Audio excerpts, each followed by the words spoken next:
Our patrol area was the western coast, and we didn't see much activity there at all, luckily, I suppose.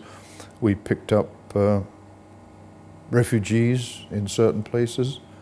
We picked up airmen who had been downed, and I can distinctly remember seeing American servicemen back-to-back, hands tied together, picking up out the water, you know, where they've been tied back-to-back, hands to hands, and chucked in the water to drown. Picking things like that, incidental things, and yet things that stick in your memory. I can remember we had a mother in some bombardment somewhere.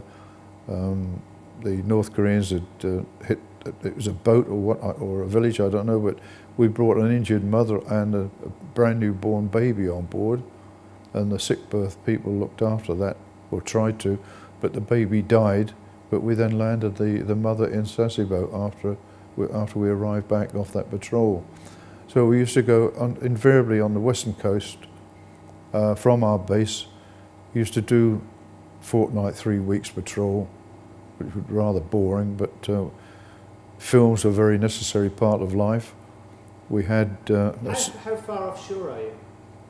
Oh, within sight of land all the time, because if necessary, if there was an item that could require a shell to be lobbed at it, then a shell was lobbed at it. Like if we saw a lorry, an army lorry going along a coast road, we would open fire on it, either 4-inch or 6-inch gun.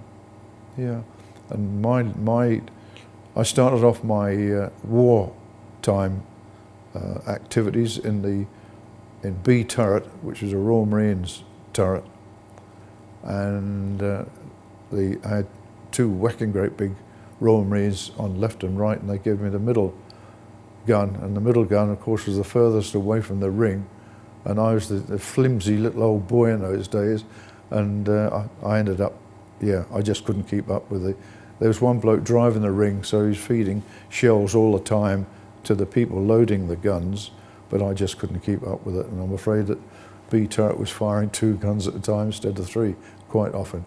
I was moved rapidly from there down to the quarter handling room, and when you went to action stations, you went down there and you could not get out.